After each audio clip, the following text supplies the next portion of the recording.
Hello everyone, welcome back to my channel. We study 247 Think Less Study More. So I'm back again. So today we are going to do the part 2 of our previous video, that is top 100 most important idioms and phrases for your exam. I feel so कि ये काफी important list है. So you can see and check it out. Yes, काफी लोगों ने अच्छा मुझसे reasoning के बारे में पता किया. I have a lot of queries regarding the reasoning. Reasoning में किस तरीके से करना चाहिए. मैं उसके लिए एक वीडियो छोटी सी लेके आता हूँ आपके लिए. ठीक है, you will get a video very soon. So don't worry about it. अभी मैं क्या कर रहा हूँ, जो लोग नए हैं चैनल पे, हम इस चैनल पे कोर्ट एग्जाम्स की तैयारी कराते हैं. आपको बेस्ट से बेस्ट कंटेंट देने की कोशिश करते हैं और जेन्युइन इंफॉर्मेशन आपको दी जाएगी. You can check my previous videos. मैंने जैसा आपसे कहा था वैसे ही हुआ है कि एग्जाम आपका जल्दी हुआ. We don't do any kind of false promises as well. आपको ऑथेंटिक इन्फॉर्मेशन मिलेगी और आपको रेलिवेंट कंटेंट मिलेगा, which is I'm trying my level best. So at least I expect that you should like this session, share it as much as possible, and do hit the bell icon and subscribe to my channel as well. Okay, so let's get started with today's session without further ado. पहला आपका idiom है devil's advocate. अब देखिए, जो इंसान devil का advocate होगा तो क्या होगा, वो क्या वो अच्छा होगा? तो मतलब कहने का मतलब वो ये, someone who takes a position for the sake of argument. जो किसी आर्ग्यूमेंट के सेक के लिए इंफॉर्मेशन लेता है, लाइक सॉरी द पोजीशन लेता है, उसको बोलते हैं डेविल्स एडवोकेट. मतलब बिना बात की जो बहस करता है, जिसका कोई पॉइंट नहीं होता, उसको बोलते हैं devil's advocate. I will play devil's advocate and argue the opposite view point for the sake of discussion. Someone who takes a position for the sake of argument, सिर्फ आर्ग्यूमेंट करने के लिए ही उसका मकसद होता है. इजी एज पाए, इसका एक और इडियम होता है as easy as A B C. ठीक है, ये हमने पढ़ा था पीस ऑफ केक या केक वॉक. इसका भी मतलब यही होता है. जैसे बहुत सारे इडियम्स होते हैं अलग अलग, लेकिन उनका मीनिंग सेम होता है. Like someone on the cloud nine, इसका भी मतलब ये होता है. ऑन द सेवेंथ क्लाउड, इसका भी मतलब इजी होता है. लाइक सॉरी, इसका मतलब होता है बहुत खुश होना. तो कुछ इडियम्स अलग अलग होते हैं लेकिन मीनिंग सेम होता है. ऐसे solving the math problem is as easy pie for her, किसी के लिए, not for everyone. Fish out of water, भाई अगर मछली को बाहर निकाल देंगे पानी से तो क्या करेगी, वो तड़पेगी बहुत, बिकॉज पानी में ही उसका गुजारा होता है. सो फीलिंग अनकंफर्टेबल और out of place in a particular situation. As an introvert, attending parties makes him feel like a fish out of water. Yes. Golden opportunity, सुनहरा मौका, a great chance for opportunity, बहुत easy है. Hit the ground running, भाई start a project or task quickly and energetically. भाई आप कहते हैं ना कि hit the ground running, जाओ ग्राउंड के अंदर फटाफट दौड़ो और खूब करके कसरत करो. तो क्या कर रहे हैं आप एकदम से फुल एनर्जी के साथ किसी टास्क को क्विकली जल्दी कर रहे हैं. So that is your hit the ground running. On the first day of the job she had to hit the ground running to meet tight deadlines.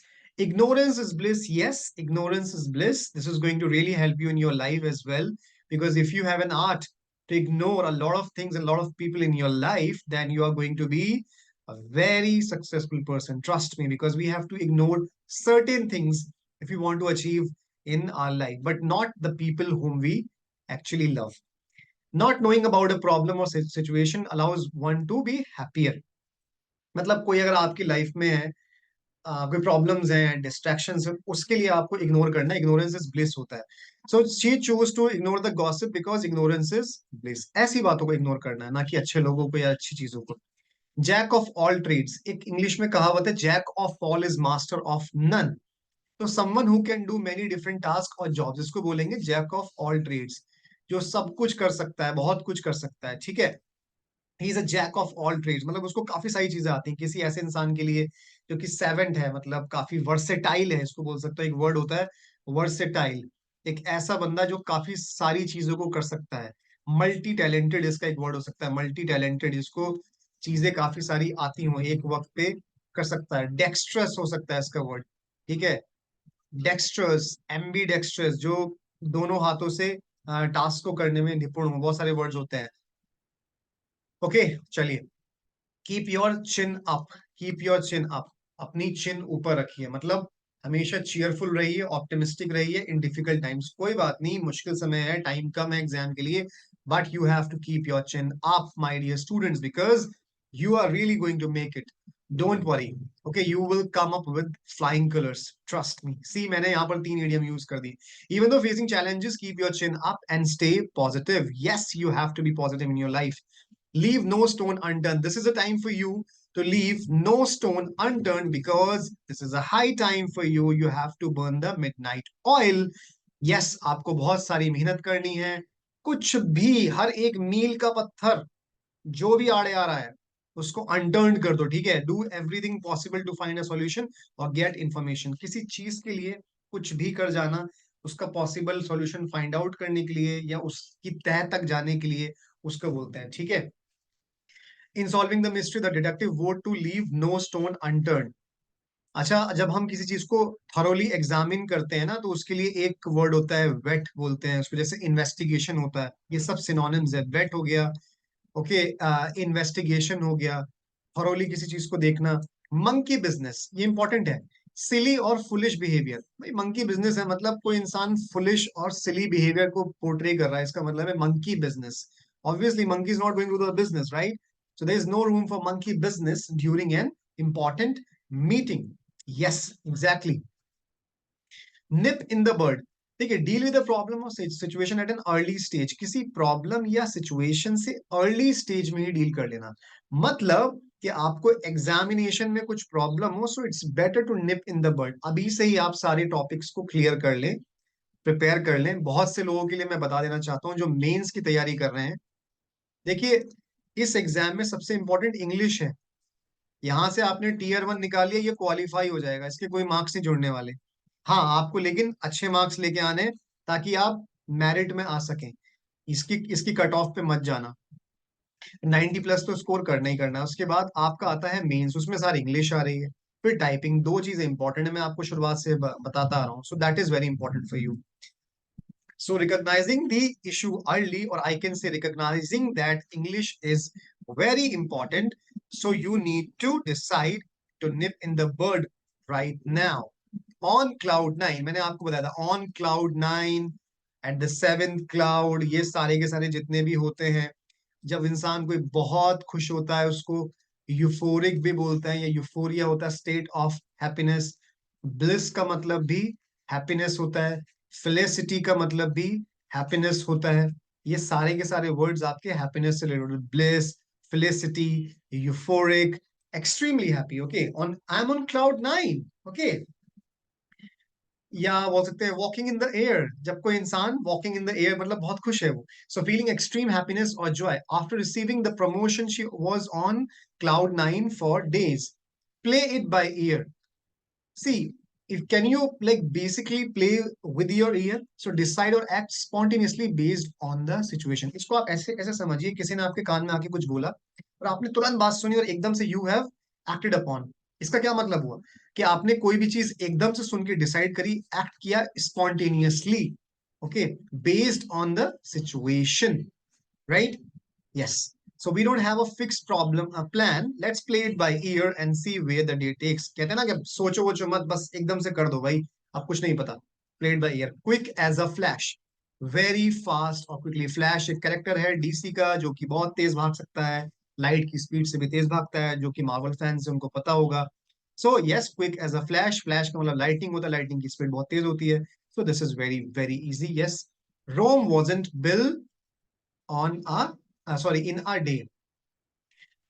ये तब होता है यूज भाई, किसी इंसान को लेट से कोई बोलता है कि सर मुझे अपनी वोकेबलरी इंप्रूव करनी है और मेरे पास सिर्फ 1 महीने का टाइम है, तो आई वुड से कि रोम wasn't built in a day, okay, because great things take time to achieve। आप लाइफ में कुछ भी कर रहे हैं, कोई रिश्ता है, कोई बिजनेस है, कोई काम है, भाई हर चीज को सक्सेसफुल होने में टाइम लगता है। Good things always take time, so be patient। Building a successful career requires patience। Rome wasn't built in a day। Always remember, my dear friend।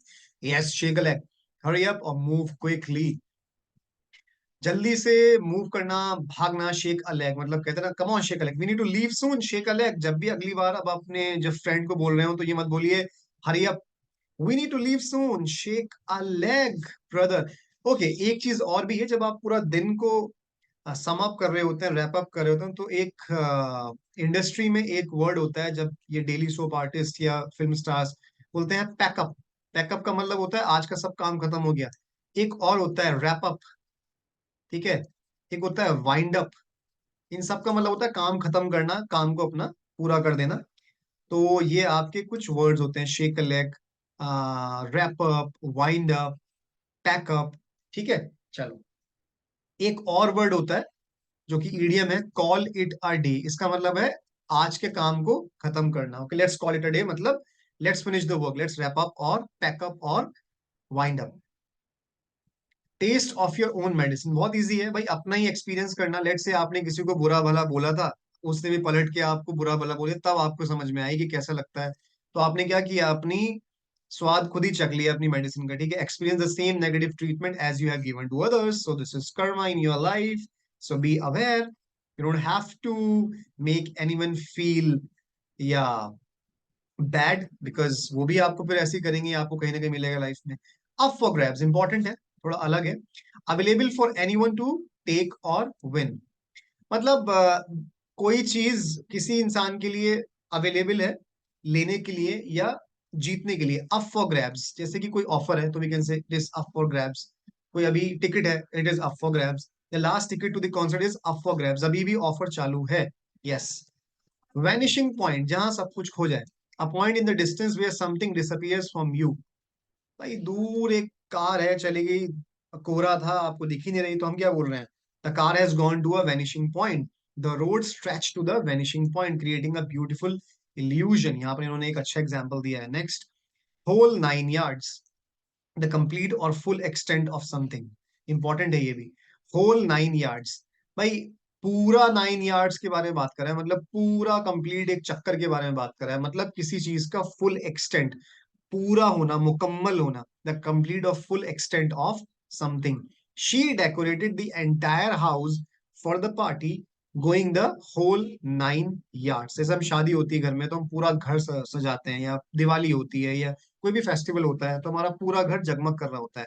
So we can say we have to decorate the full house. So be just try to decorate whole 9 yards, you can say like that. X factor important है, मतलब कोई चीज अलग, कोई अलग element, a special quality और factor that set someone और something apart, जो किसी को अलग बनाती है। जैसे शाहरुख खान का एक अपना अलग चार्म है, he is very witty. Okay, witty का मतलब इंसान होता है जो थोड़ा सा हाजिर जवाब होता है और वो अच्छा जवाब देता है, बहुत ही कम उसका जो रिस्पॉन्स टाइम होता है वो बहुत कम होता है, लेकिन कुछ लोग ऐसे होते हैं बहुत अच्छा अच्छा जवाब देते हैं। तो इसको हम इंग्लिश में रिटॉर्ट भी बोलते हैं कि काफी अच्छा उन्होंने जवाब, हाजिर जवाब जैसे होता है विटी। विटी एंड ह्यूमरस उसके साथ साथ होते हैं कुछ लोग, लेकिन विटी और नेगेटिव भी होते हैं कुछ लोग, वो टॉन्ट करते हैं, that is a different thing. ठीक है, जैसे कि हमारे पास दो वर्ड होते हैं, एक होता है टॉकेटिव, ठीक है, और एक होता है लोकेशियस। ये भी ऐसा इंसान है जो बहुत ज्यादा बात करता है लेकिन ये फालतू की बात करता है। एक होता है गैरुलस, जो बात तो करता है लेकिन फालतू की बात नहीं करता, दोनों में फर्क होता है, ठीक है। चलो, you scratch my back, I scratch yours. तो इसका मतलब ये है कि आपको खुजली हो रही है और आपका हाथ वहां तक पहुंच नहीं रहा, आपके दोस्त के भी खुजली हो रही है, उसका भी हाथ वहां तक नहीं पहुंच रहा पीछे। तो आपने कहा भाई तू मेरे खुजा दे, मैं तेरे खुजा दूंगा। तो मतलब क्या हो रहा है, आप एक दूसरे को हेल्प कर रहे हो, so you are helping each other mutually, mutually understanding है। So if you cover my shift today, I cover yours next week. तू आज मेरा काम कर ले भाई, कल मैं अगली बार तेरे को कवर कर लूंगा आज, वरना मेरी बॉस से डांट पड़ने वाली है। You scratch my back, I scratch yours. Yes, a bird in the hand is worth two in the bush. Important है, ये इंपॉर्टेंट है, ठीक है, आ सकता है। It's better to have something certain now then to expect something better in the future. कभी कभी ऐसा होता है लाइफ में कि हम कुछ ज्यादा ही फ्यूचर को लेके परेशान हो जाते हैं जिसका हमें नहीं पता, लेकिन हमें अभी का पता है कि अभी हम करके क्या हासिल कर कर सकते हैं लाइफ में। तो इस ईडियम का मीनिंग वही है, अ bird in the hand is worth, जो आपके हाथ में है एटलीस्ट उसको तो कर लो, वो वर्थ है then two in the bush. भाई पता है कि शायद जंगल में दो हमें मिल जाए, लेकिन अभी तेरे हाथ में आधी तो है, तो at least we should do that. So it's better to have something certain now then to expect something better in the future. So what you have right now, at least be thankful to that and try to work on that. आगे क्या होगा उसका देखा जाएगा। I won't quit my job without any offer, a bird in the hand is worth two in the bush. देखिए बहुत अच्छा example है भाई। जॉब अभी आगे अच्छी मिल सकती है, मिलेगी नहीं पता, लेकिन अभी तेरे हाथ में, मतलब आप लोगों के हाथ में एक जॉब है, पहले उसको करो, अप्लाई करते रहो, मिल जाएगी तो अच्छी बात है। Yes. Back to the drawing board. देखो इसका एक और होता है, back to the square one. Back to the square one एक और होता है, back to the square one. Back to the drawing board, back to the square one, जहां से शुरू किया था वहीं जाके खत्म हो गया, स्क्वायर से जहां से शुरू किया था वहीं जाके खत्म हो गया। स्टार्टिंग ओवर और going back to the beginning. Beginning का एक और वर्ड होता है इंसेप्शन। इसकी एक मूवी भी आई थी, इंसेप्शन का मतलब होता है बिगनिंग। या so initial design was unsuccessful, so it's back to the drawing board for the team. Caught between a rock and a hard place. भाई कोई अगर रॉक के बीच में फंस जाए और हार्ड प्लेस में फंस जाए तो क्या है, मतलब वो एक बुरी सिचुएशन में है, being in a situation with no good options. ये थोड़ा मीनिंग इसका ये है, बुरी सिचुएशंस में तो है ही लेकिन ऑप्शंस भी नहीं है अच्छे। So faced with choosing between work and family, she found herself caught between a rock and a hard place. इसका एक वर्ड होता है, वो क्या, इसको बोलते हैं प्रीडिकमेंट। प्रीडिकमेंट इसका मतलब होता है जब हम लोग कुछ डिसाइड नहीं कर पाते। एक और इडियम होता है एट अ लॉस, ठीक है। और एक और इडियम होता है एट योर विट्स एंड। जब आप किसी ऐसी सिचुएशन में होते हैं जहां आपको नहीं पता होता क्या करना है, क्या होगा क्या नहीं होगा, ये कुछ ना कुछ मिलते जुलते ही हैं, ठीक है। सो एट अ लॉस, नहीं पता क्या ऑप्शंस है, एट योर विट्स एंड, प्रीडिकमेंट इसका यस। इसका एक और वर्ड होता है डायलमा, इसको बोलते हैं dilemma. Dilemma when you are unable to decide between two options, आपको नहीं पता ए चुनना है बी चुनना है, आपको कहीं ना कहीं परेशानी हो रही है। तो जितना मुझे याद आया आई हैव टोल्ड यू। चलिए, diamond in the rough, someone और something with potential but needs polishing और डेवलपमेंट। भाई डायमंड है इन द रफ, अभी पॉलिशिंग हो रही है उसकी, जितना पॉलिश होगा उतना ही निखर के आएगा, चमकदार होगा। तो वही है, कोई ऐसी चीज या कोई ऐसा इंसान जिसके अंदर पोटेंशियल है बट नीड्स पॉलिशिंग, लेकिन उसको अभी निखरने की, निखारने की ट्रेनिंग की जरूरत है। So you are also like a diamond in the rough my dear friends, क्योंकि अभी आपको पॉलिशिंग की जरूरत है so that you can crack the examination. चलो, early bird catches the worm। The person who starts और arrives early has an advantage. वही है कि अर्ली बर्ड जब भी आएगा जो सबसे पहले आता है। अर्ली बर्ड ऑफर्स होते हैं कंपनीज में या किसी भी इंस्टीट्यूट के अंदर।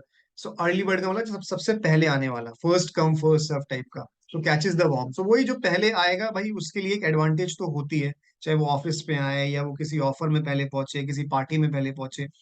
सो waking up early gives you a head start, the early bird catches the worm, right. चलो, face the music, face the consequences, accept the consequences of one's action.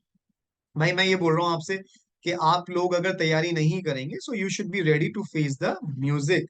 मतलब अगर आपने तैयारी नहीं करी तो आपका एग्जाम क्रैक नहीं होगा। So you will be responsible for your actions. In the same way, after making a mistake it's time for him to face the music and apologize. Go down the rabbit hole. भाई rabbit का hole, hole जहां पर वो रहता है नीचे, बरो जो होता है उसके अंदर जो खोदता है, अगर वहां तक आप जा रहे हैं नीचे तक, तो वो नीचे जाके आपको कुछ दिखाई नहीं देगा, आप थोड़ा सा लॉस्ट हो जाओगे। इसको ऐसे सोच के चलो। So to delve into a confusing और कॉम्प्लेक्स सिचुएशन और टॉपिक, किसी टॉपिक में या सिचुएशन में इतना कंफ्यूजिंगली घुस जाना या उसमें कुछ समझ में नहीं आना, इतने अंदर तक चले जाना, उसको बोलते हैं गो डाउन द रैबिट होल। तो इतना भी क्यूरियस मत हो कि इतना घुस जाओ कि अंदर के कंफ्यूज ही हो जाओ, ठीक है, बोलते हैं ना, इतना भी कंफ्यूजन क्रिएट नहीं करना चाहिए। So curiosity led her to go down the rabbit hole of conspiracy theories. उसका इतना दिमाग खराब हो गया कि वो कॉन्स्पिरेसी थ्योरीज में ही फंस के रह गया। Haste makes waste. हेस्ट का मतलब होता है जब आप किसी चीज को जल्दबाजी में करते हो, इन अ हेस्ट, ओके, इसको बोलते हैं इन अ हेस्ट। सो हेस्ट मेक्स वेस्ट। ऑब्वियसली जल्दबाजी में हमेशा चीजें खराब होती हैं, ये तो हमारे पुराने लोगों की भी कहावत है। तो जल्दबाजी शैतान की होती है, पुराने लोग बोला करते थे कि जो जल्दबाजी का काम है वो शैतान का काम होता है। तो सही कहा है। और एक चीज और भी है, जल्दी में हमेशा देरी होती है। So rushing and not doing things carefully leads to mistake. So वही है, rushing and not doing things carefully leads to mistake. Take your time with the project. Haste makes waste. ठीक है. चलो, एक और वर्ड होता है बहुत प्यारा जो यूज करते हैं, इसको बोलते हैं हैफhazardly, जल्दबाजी में किया गया काम. या ऐसी अगर किसी सिचुएशन में आप अगर फंस गए तो उसके लिए काफी सारे वर्ड्स होते हैं, जैसे राउडी हो गया, टिमिल्टस हो गया, ये सब चीजें होती हैं जो इस सिचुएशन को डिफाइन करती हैं. इन हॉट वाटर, ऑब्वियसली गर्म पानी में हो तो भाई प्रॉब्लम होगी. इन ट्रबल और facing difficulties, missing the deadline, put him in hot water with the project manager. Jack of all trades, I told you कि ये एक बहुत अच्छा इडियम है, master of none. Competent in many things but doesn't excel in any particular. भाई आप let's say आप ये भी कर रहे हो, बी भी कर रहे हो, सी भी कर रहे हो, डी भी कर रहे हो, ए भी कर रहे हो, तो आपको थोड़ा थोड़ा सब कुछ आता है, लेकिन you are not expert in one thing. आपको एक चीज अच्छे से नहीं आती. So that's the problem. Although he can do a bit of everything, he's jack of all trades, master of none. Keep your fingers crossed. Expectantly किसी चीज को मतलब उसका वेट करना, expect a good luck or success. कहते हैं ना fingers crossed, मतलब hoping for the best. Hope for good luck or success. I have a job interview tomorrow. Keep your fingers crossed for me. Let sleeping dogs lie. Avoid stirring up trouble or reopening old conflicts. भाई देखो, अगर dogs street पर सो रहे हैं तो उनको सोने दो, उठाओ मत. कहने का मतलब है जो गड़े मुर्दे हैं उनको उखाड़ो मत उनको, वरना वो हमेशा झगड़े की जड़ ही बनेंगे. अवॉइड स्टेरिंग अप ट्रबल और रीओपनिंग ओल्ड कॉन्फ्लिक्ट्स. पुराने झगड़ों को मत उखाड़ो वरना हमेशा प्रॉब्लम में आ जाओगे. Make hay while the sunshine. भाई वही है कि जिसने बहती गंगा में हाथ धो लिया वो इंसान आगे बढ़ेगा, या जो चढ़ते सूरज को सलाम करता है, इसका मतलब वही है. Take advantage of an opportunity when it's available. बोलते हैं ना कि अभी लोहा गर्म है, अभी कर लो काम तो बढ़िया है. तो that is the thing. Not a hair without, sorry, not a hair out of place. देखिए, एक भी बाल यहाँ का वहां नहीं है, इसका मतलब है कोई चीज इमैक्युलेटली नीट एंड टाइडी है. मतलब इमैक्युलेट का मतलब होता है बिल्कुल सटीक, ओके, जिसके अंदर कोई भी दाग नहीं होता. फ्लॉलेस को बोलते हैं इमैक्युलेट, फ्लॉलेस, जिसके अंदर बिल्कुल एक दाग नहीं है, बिल्कुल परफेक्ट है, immaculately neat and tidy. Even after a long day her appearance was not a hair out of place. Yes. On thin ice. भाई थिन आइस पे हो तो देखो एक और वर्ड है यहाँ पर, मैं आपसे बोला ना, प्रीडिकमेंट, प्रिकैरियस सिचुएशन. रिस्की या प्रिकैरियस सिचुएशन में हो, ट्रबल्ड, परेशानी में होना. थिन आइस, पतली आइज होती है भाई, आप उस पर चल रहे हो, पता नहीं कब खत्म हो जाए और आप नीचे आ जाओ, तो रिस्की है ना. इसका एक और होता है वर्ड, सॉरी इडियम होता है, वॉकिंग ऑन एक्शेल्स. इसका भी मतलब होता है कि you are on like in a difficult situation और you have to be very very careful, extremely careful. After the mistake, he is on thin ice with his supervisor. Penny for your thoughts. Asking someone what they are thinking about. देखिए थोड़ा सा अलग है, एकदम से easily guess नहीं होगा, और ऑप्शंस जो आएंगे वो आपके डिफरेंट आ सकते हैं या क्लोज आ सकते हैं, तो इसलिए आप ध्यान दीजिएगा. एग्जाम में आपके दो थोड़े सेम से आएंगे और दो थोड़े अलग आ सकते हैं. This is going to be your pattern, क्योंकि इंग्लिश का लेवल अच्छा आने वाला है. So asking someone what they are thinking, किसी से पूछना कि वो क्या सोच रहे हैं. ठीक है. You seem lost in thought. A Penney for your thoughts. जब भी कोई इंसान बहुत गहरे विचार में होता है ना, या गहराई होती है किसी चीज में, थॉट्स में, तो जो कोई गहरे तरीके से सोचता है उसको प्रोफाउंड बोलते हैं. ठीक है. प्रोफाउंड थिंकर्स होते हैं कुछ लोग जो बहुत गहराई से सोचते हैं चीजों को. Quick on the draw, reacting और रिस्पॉन्डिंग क्विकली. ठीक है. क्विक ऑन द ड्रॉ, किसी चीज पे रिएक्ट करना इंस्टेंटली या quickly. Known for being quick on the draw, he always has a witty response. Right. जैसे कि Shahrukh Khan, Shahrukh Khan is always quick on the draw. Rain और shine, so regardless of the weather condition. भाई देखो, rain हो या shine, दोनों में ही फायदा हो रहा है ना. तो regardless of weather condition the event will take place. हमें टेंशन ही नहीं है, रेन और शाइन हो या ना हो उससे कोई मतलब नहीं हो रहा, regardless of weather action. Rain आया तो इसलिए वेदर का यहाँ जिक्र हो रहा है. See eye to eye, agree to have the same, या भाई आंखों में आंखें मिला के जब कोई बात करता है और मतलब वो आपसे अग्री कर रहा है. See eye to eye means you agree to someone. Agree to have the same opinion as someone else. They rarely see eye to eye on matters of politics. और शेक्सपियर ने एक बड़ी अच्छी बात कही थी, आई यस सॉरी महात्मा गांधी ने एक बहुत अच्छी बात कही थी, कहा था कि an eye for an eye will make the world blind. So इसका मतलब है, इसका मतलब यहाँ दूसरा है, अगर हम अब बिल्कुल दूसरे सामने वाले को वैसे ही बदला देंगे जैसे उसने हमें दिया है, तो अगर बदला लेने पे आ जाए तो पूरी की पूरी दुनिया अंधी हो जाएगी, right. Taste of victory, the feeling of success और अकम्प्लिशमेंट. टेस्ट ऑफ विक्ट्री, भाई किसी ने मजा चख लिया जीत का तो क्या हुआ, एक फीलिंग ऑफ सक्सेस, उसको अकम्प्लिशमेंट की फीलिंग आ गई है, right. Up a creek without a paddle. देखो, up a creek without a paddle, भाई आपकी साइकिल में पेडल नहीं है तो क्या होगा, आप एक डिफिकल्ट और चैलेंजिंग सिचुएशन में हो without any means of help और सोल्यूशन. और ना ही कोई हेल्प है और ना ही कोई सोल्यूशन है. भाई आपकी साइकिल का पेडल टूट गया तो अब तो कोई आप कर ही नहीं सकते कुछ भी, आपको कुछ भी नहीं हो पाएगा. अब तो आपको खुद ही उसको लेके जाना पड़ेगा पैदल चला के. So if the car breaks down in the middle of nowhere, we are up a creek without a pedal. Variety is the spice of life. Obviously, changes and new experiences make life more enjoyable. That is for sure. Trying new cuisines regularly, variety is the spice of life. Yeah.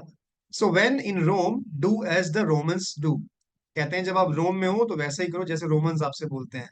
तो कहने का मतलब है कि आप जहां पर होते हो, और ये इंसानों को बोला भी जाता है अक्सर, जहां पर हो उस जगह के कल्चर को, रीति रिवाज को रिस्पेक्ट करो और उसी की तरह थोड़ा ढलने की कोशिश करो. Adapt to the customs and behaviours of the place you are in, तो आपको फायदा ही होगा. When visiting a foreign country, it's best to observe local customs and do as the Romans do. Yes. Year in, year out. मतलब कोई चीज बार बार हो रही है और रिपीटेडली हो रही है हर साल. हैपनिंग कंसिस्टेंटली और रिपीटेडली एवरी ईयर, इसको बोलते हैं ईयर इन ईयर आउट. इस साल भी, अगले साल भी, उसके अगले साल भी. To have been celebrating the festival year in year. या जीरो आर, जीरो आर का मतलब होता है the exact time when an event is scheduled to start. भाई 12 बजे जीरो आर बिल्कुल स्टार्ट हुई, कुछ इज बिल्कुल सटीक उसी वक्त पे. We need to be at the venue by 0 hour for the concert. A plum job refers to a good job. Good job. Plum job. Plum तो अच्छा होता है खाने में, right? So yes, Roman got a plum job in one of the ministries. Go pear shape. So to be unsuccessful. Pear shape. Pear का shape देखा है आपने कैसा होता है, मतलब आप, so you don't want to go pear shape in this examination, so you have to work hard to be unsuccessful. It's okay to go pear shaped in your first attempt, at least you try. At least you try. So you should try at least. Cool as cucumber, ये हम लोगों ने discuss कर ही लिया था. Go bananas, never go bananas. मैं आपको ये एडवाइस करूंगा, लेकिन कभी कभी कुछ लोग होते हैं, they make us lose our temper or we go crazy sometimes, but we have to avoid those emotions or control those emotions. Yes, and stay calm. These days, it has become normal for people to go bananas over traffic menace. So, friends, ये था आज का session. So, I hope you like the session. So, if you like the session, do like, share, and subscribe. Hit the bell icon. बहुत जल्दी और sessions लेके आने वाला हूँ. किसी ने मुझसे request करी थी punctuation का session. Next session आपका punctuation का होने वाला है. Then important verbs जो आपकी आ सकती हैं, क्योंकि ये सारे टॉपिक्स आपके आएंगे. देन डायरेक्ट एंड इनडायरेक्ट करेंगे हम लोग, जो भी इंपॉर्टेंट मुझे लगता है टीयर 1 के लिए. और यस, आपकी strategic video for your reasoning. Yes, so thank you so much everyone. And जिन लोगों ने नहीं ज्वाइन किया, टेलीग्राम चैनल को ज्वाइन कर लीजिए. मैंने एक सीरीज भी शुरू करी है इंग्लिश के लिए, जहां पर मैं आपको रोज असाइनमेंट देता हूँ और डेली वोकैब देता हूँ. उसको करिए, उससे आपके क्वेश्चन पेपर में आएंगे, वो आपकी मेंस में भी हेल्प करेगी. So thank you so much everyone, take care, bye bye.